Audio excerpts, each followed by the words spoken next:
Quem também está de olho nas eleições, claro, é o investidor estrangeiro, o gringo, que começou a reduzir sua exposição à Bolsa Brasileira mais cedo nesse ano. Segundo dados da B3, esse movimento ganhou força no segundo trimestre do ano, em meio à cautela com o cenário político e também o cenário fiscal do país. Nos primeiros 7 pregões do mês de agosto, os estrangeiros retiraram 11 bilhões 900 milhões de dólares da B3. Para explicar esse movimento, a gente conversa agora com o Marcos Moreira, sócio da Garten Capital. Marcos, sempre um prazer receber você aqui no Money, seja muito bem-vindo. Obrigado, Vitor. Bom dia para você, bom dia para todos. Ótimo dia. Marcos, quase 12 bilhões de dólares retirados já pelos estrangeiros da Bolsa Brasileira até nesses 7 primeiros pregões de agosto. Queria entender se esse movimento ele pode ser atrelado à corrida eleitoral e aos temores envolvendo o cenário fiscal do país, se ele pode ter uma correlação mais direta também com esse cenário de juros mais elevados mundo afora, o que promoveria inclusive uma crise de liquidez. Eu queria entender exatamente se são componentes externos ou domésticos que mais movimentam hoje o gringo com essa avidez ou essa vontade, né? Essa percepção de risco mais significativa ou mitigada. Vitor, nós acreditamos que é uma soma dos dois fatores, mas sem dúvidas o fluxo de capital global é o que vem ditando um pouco mais do humor dos mercados por aqui, tá? Então vale a gente voltar um pouco no tempo e entender o que aconteceu, por exemplo, nos primeiros 4 meses do ano. A gente teve uma entrada recorde de capital para a Bolsa Brasileira. Essa foi uma influência principalmente de uma rotação de capital global, ou seja, o gringo pegou um pedacinho ali do seu portfólio global, alocou em emergentes e o Brasil surfou essa onda. Nós tivemos uma entrada superior a 30 bilhões de reais em aproximadamente 4 meses. E agora, a gente tem visto um momento também de rotação de capital um pouco desfavorável para economias emergentes. A tese de inteligência artificial vem dragando um pouco desse capital global ao longo dos últimos meses.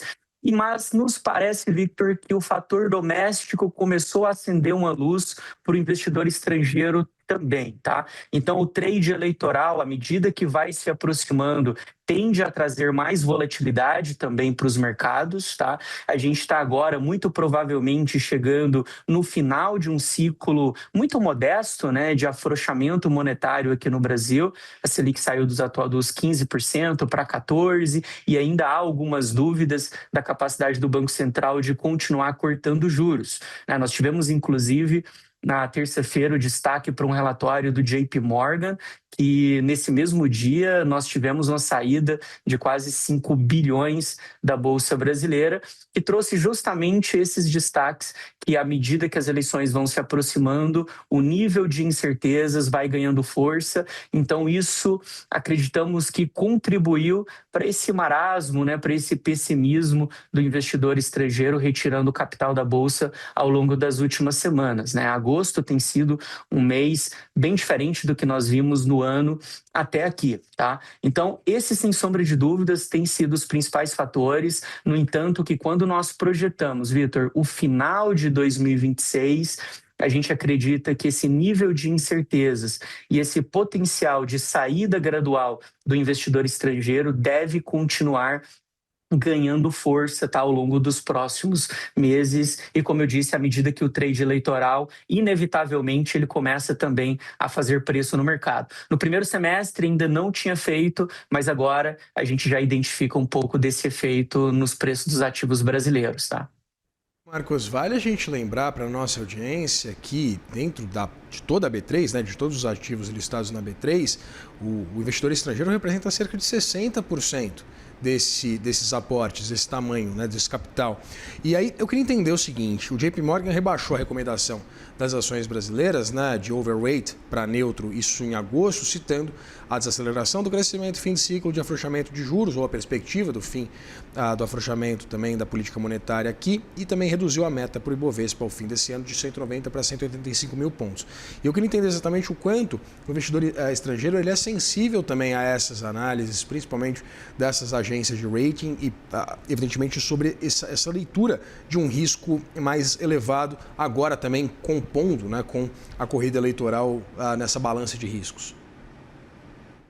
Victor, nós precisamos considerar, né, as suas devidas proporcionalidades, né? Por exemplo, o mercado brasileiro, ele é um mercado pequeno quando nós comparamos com todo o fluxo de capital global. Então, qualquer movimento que o gringo faça de entrada ou de saída no mercado financeiro, inevitavelmente vai gerar um impacto muito relevante. Esse ano eu tive uma agenda de reuniões em Nova York e eu ouvi de um gestor lá dizendo que, imagina que o fluxo de capital global é uma piscina olímpica e a gente pega um copinho aqui de 200 ml e despeja no mercado emergente, que é um mercado proporcionalmente menor, e isso acaba gerando um impacto muito significativo, tá? Então, sim, nós acreditamos que qualquer relatório, principalmente qualquer relatório emitido, né, por um player tão relevante como o JP Morgan, sim, pode mexer com o sentimento do mercado, e um país com a liquidez um pouco menor comparada com o mundo, se o gringo tirar um pedacinho ali do seu capital, aquele copinho de 200 ml da piscina olímpica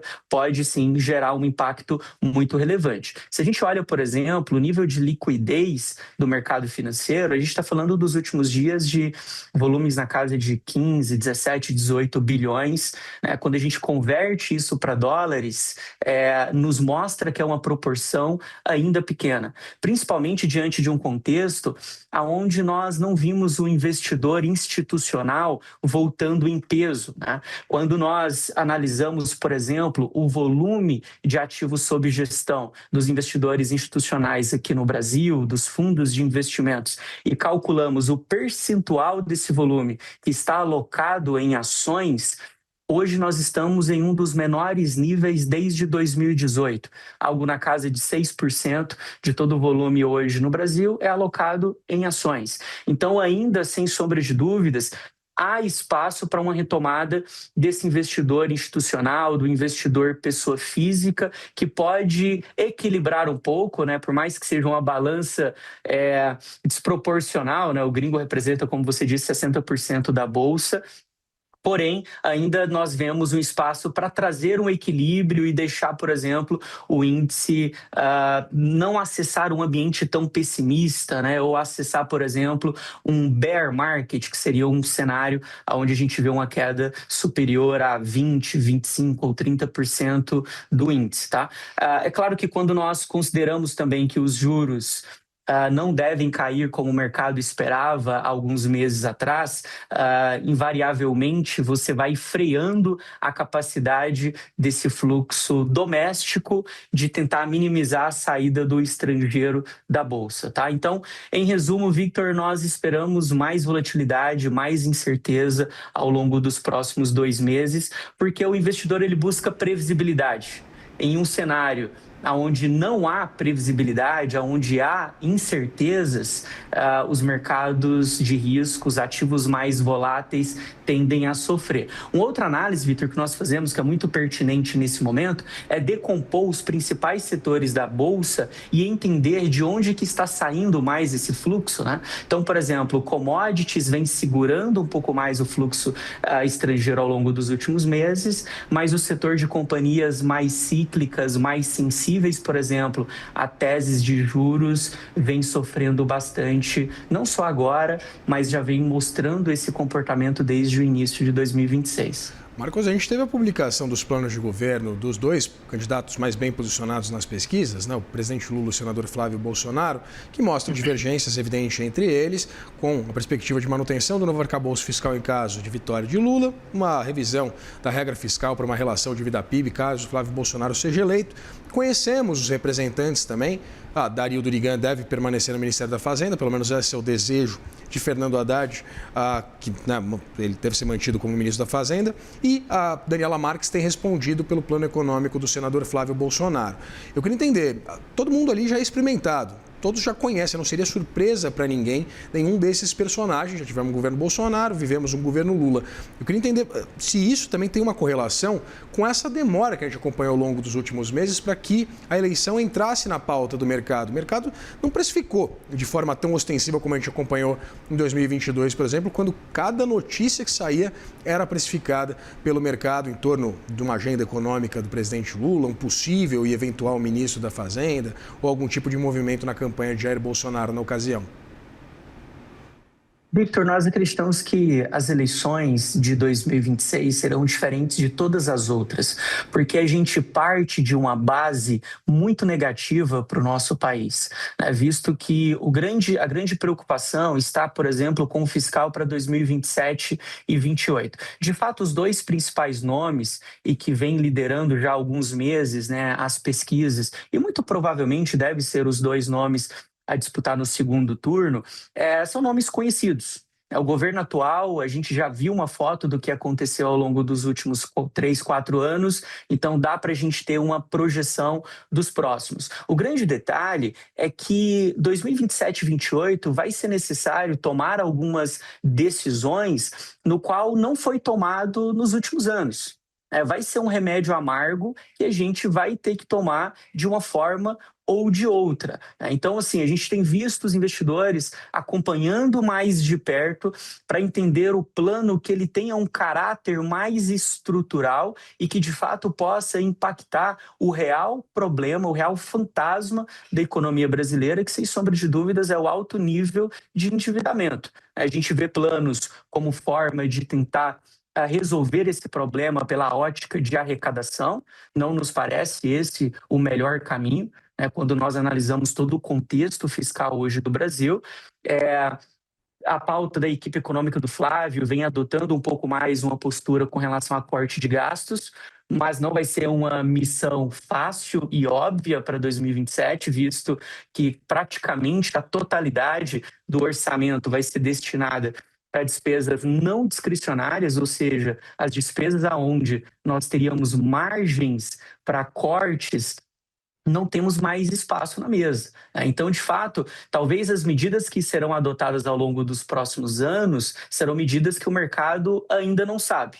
O mercado tenta prever, por ser dois nomes mais conhecidos, mas nós esperamos que podem ter surpresas daqui para frente, e essas surpresas, sem sombra de dúvidas, podem fazer preço. Porque se a gente não vê medidas que sejam capazes de simplesmente frear o forte crescimento da dívida pública, definitivamente os juros não vão continuar caindo e volta-se uma possível discussão de uma alta, visto que, fora os fatores domésticos, a gente tem visto fatores globais que vêm dificultando o trabalho do Banco Central no cumprimento das metas de inflação. É um cenário realmente preocupante. Conversei com o Marcos Moreira, sócio da Garten Capital. Marco, sempre um prazer dividir tela com você. Muito obrigado. Obrigado, Victor. Ótima sexta-feira para vocês. Forte abraço, ótimo fim de semana.